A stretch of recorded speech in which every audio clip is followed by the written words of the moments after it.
Handwriting के बारे में, सुसाइड नोट के बारे में सीबीआई टीम ने कोई बात नहीं की है।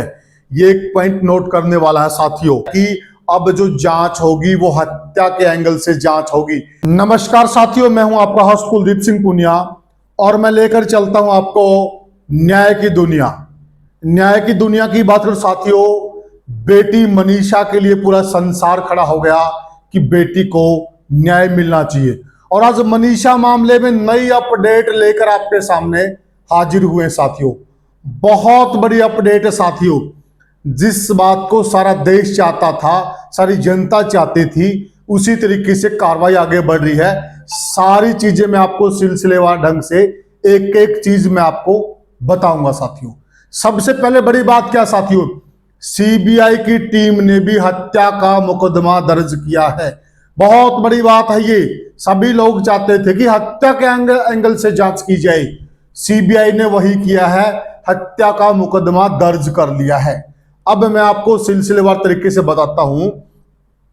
3 सितंबर को जो सीबीआई की टीम है, 6 सदस्यीय टीम है, वो भिवानी पहुंचती है और जो जांच हो रही है वो दिल्ली ब्रांच के इंस्पेक्टर हैं जो सीबीआई के, उनकी अगुवाई में ये जांच हो रही है। और ये यहां पर उस दिन 3 सितंबर को जब ये भिवानी आते हैं, इनको ढिगावा रेस्ट हाउस में ठहराया जाता है।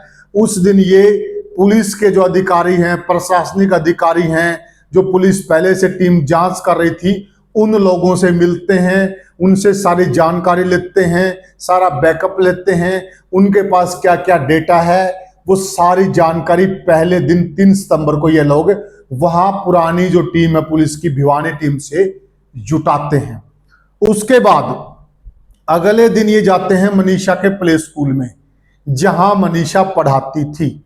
वहां जाकर ये पूरे स्कूल प्रबंधन से बात करते हैं, वहां का जो स्टाफ है उनसे बात की जाती है, उनसे पूछा जाता है मनीषा के बारे में, मनीषा के व्यवहार के बारे में। जिस दिन ये घटना घटी विशेषकर उस दिन के बारे में पूछा जाता, बात की जाती है कि उस दिन उनका व्यवहार कैसा था, बिहेव कैसा था, और वो परेशान लग रही थी, क्या था, किस तरीके से निकली थी। ये सारी जानकारी सीबीआई वहां प्ले स्कूल से जुटाती है। उसके बाद जो पूरा रिकॉर्ड है उस रिकॉर्ड को ये अपने अंडर कर लेते हैं। सारा का सारा जो पुराना रिकॉर्ड है वो सीबीआई के अंडर आ जाता है। उसके बाद सीबीआई जाती है जो घटना स्थल है, घटना स्थल पर सीबीआई जाती है, घटना स्थल का दौरा करती है और वहां पर हर एंगल से घटना स्थल का मुआयना किया जाता, हर एंगल से। हालांकि वहां पानी भर चुका है, परंतु टीम फिर भी वहां से हर एंगल से पूरा मुआयना टीम ने वहां से किया। हर एंगल से देखा कि क्या हो सकता है, किस प्रकार से हो सकता है, कौन लोग आए होंगे, कहां से आए होंगे, एक एक चीज का वहां मुआयना किया सीबीआई टीम ने। उसके बाद सीबीआई टीम पहुंचती है मनीषा के घर पर, और मनीषा के घर पर वहां पर वो जो मनीषा के पिताजी हैं, मनीषा के पिताजी से 1 घंटे पूछताछ करती सीबीआई की टीम, 1 घंटे साथियों। और उसमें वो 11 अगस्त से लेकर 13 अगस्त के बीच में जो भी सारा घटनाक्रम घटा है वो सिलसिलेवार ढंग से संजय जी से टीम जानती है, एक एक पहलू, और पूछताछ केवल पिताजी से ही की है। और जो जानकारी हमें प्राप्त मिल रही है कि हत्या का मुकदमा दर्ज कर लिया है, और उसके बाद जो सुसाइड नोट था उसके बारे में कोई बात नहीं की गई है, ऐसी जानकारी मिल रही है। और हैंडराइटिंग वगैरह के 2 दस्तावेज थे, उनको लेकर भी हैंडराइटिंग के बारे में, सुसाइड नोट के बारे में सीबीआई टीम ने कोई बात नहीं की है। ये एक पॉइंट नोट करने वाला है साथियों। और दूसरी बात है, जो संजय जी हैं मनीषा के पिताजी, वो कह रहे हैं कि मैंने टीम को सारी जानकारी दी है, सारी घटना बताई है। उस दिन 3-4 दिन में जो भी घटनाक्रम घटा मैंने एक एक चीज बताई है। सीआईए स्टाफ का क्या व्यवहार था, लोकल पुलिस का क्या व्यवहार था। और संजय जी ये भी कहते हैं अगर सुसाइड नोट मिला था तो पहले दिन ही दिखा दिया होता, इतना बड़ा आंदोलन नहीं होता, चीजें इस तरफ नहीं जाती।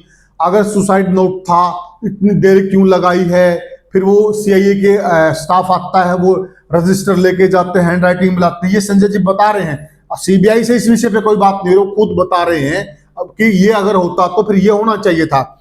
उसके बाद उन्होंने कहा कि अब मैं जिंदा हो गया हूं और अब मैं बिटिया के लिए लड़ाई लड़ूंगा, आखिरी दम तक लड़ूंगा, बात को अंजाम तक जब तक नहीं पहुंच जाती है, जब तक बिटिया को न्याय नहीं मिल जाता, मैं लड़ाई लड़ूंगा, ऐसा संजय जी ने कहा है। और मुझे पूरा विश्वास है जिस प्रकार से सीबीआई ने मुझे आश्वासन दिया है कि बिटिया को न्याय मिलेगा, हर हाल में न्याय मिलेगा, ऐसा संजय जी का कहना है। और एफआईआर की कॉपी भी साथियों हम आपको दिखा रहे हैं, ये एफआईआर की कॉपी है, जो एफआईआर की कॉपी है वो आप देख लीजिए। और उसके बाद संजय जी का और जितने भी वहां लोग हैं उनका ये कहना है कि जिस प्रकार से सीबीआई ने हमारे से बातचीत की, सीबीआई ने कदम आगे बढ़ाया है, हमें भरोसा है, अब संतुष्ट है, ये कह रहे हैं कि हम भरोसा है कि सीबीआई दूध का दूध पानी का पानी करेगी और बिटिया को न्याय मिलेगा। एक और इसमें एक और जरूरी बात है, जरूरी बात क्या है कि सीबीआई ने जो एफआईआर दर्ज की है वो 5 तारीख को दर्ज की थी और उसकी कॉपी अब मिली है। 5 तारीख को दर्ज हो गई थी एफआईआर हत्या की, और सीबीआई 5 सितंबर को भी सीबीआई की टीम मनीषा के घर पर पहुंची है। और अब परिवार का यह कहना है, जिस प्रकार से एफआईआर की कॉपी आ गई है, जिस प्रकार से उनकी बातचीत हुई है, अब लग ये रहा है कि अब जो जांच होगी वो हत्या के एंगल से जांच होगी, क्योंकि ये 11 तारीख की घटना है, 13 को मनीषा का शव मिलता है। पहले तो हरियाणा पुलिस ने भी हत्या की ही शुरू में गुमशुदगी की रिपोर्ट थी और उसके बाद हत्या की धाराएं जोड़ दी गई थी, लेकिन उसके बाद फिर जैसे ही आत्महत्या की तरफ चीजें चली जाती हैं, प्रशासन की तरफ से ये बात आती है कि जहर की बोतल लेके गई है दुकान से, ये उसका रहा, यहां से खरीदी है, ये हुआ, वो सारा घटनाक्रम आपको पता है। तो उसके बाद थोड़ा सा एंगल घूम गया था मामले का, परंतु अब जिस प्रकार से परिवार बता रहा कि जिस प्रकार से सीबीआई की टीम से उनकी बात हुई है, जिस प्रकार से उन्होंने एफआईआर दी है, जिस प्रकार से एफआईआर में हत्या की धारा जोड़ दी गई है, तो अब परिवार को यह लग रहा है कि अब जो जांच है वो सही दिशा में चल रही है। अब हत्या मानकर सीबीआई जांच कर रही है, अगर सीबीआई आत्महत्या मानकर जांच करती तो परिवार निराश होता। परिवार का यह कहना है कि उसमें फिर हमें उम्मीद नहीं बनती, परंतु जिस प्रकार से सीबीआई की टीम ने हत्या की धारा जोड़कर जांच शुरू की है, तो परिवार को अब उम्मीद है कि परिवार को न्याय मिल जाए। तो साथियों, अब उम्मीद बंध गई है कि परिवार की कि बिटिया को न्याय मिलेगा। अब देखते हैं कि मनीषा को न्याय मिलता है कि नहीं मिलता है। आगे की कोई अपडेट है वो हम आपसे शेयर करेंगे। तब तक के लिए राम राम।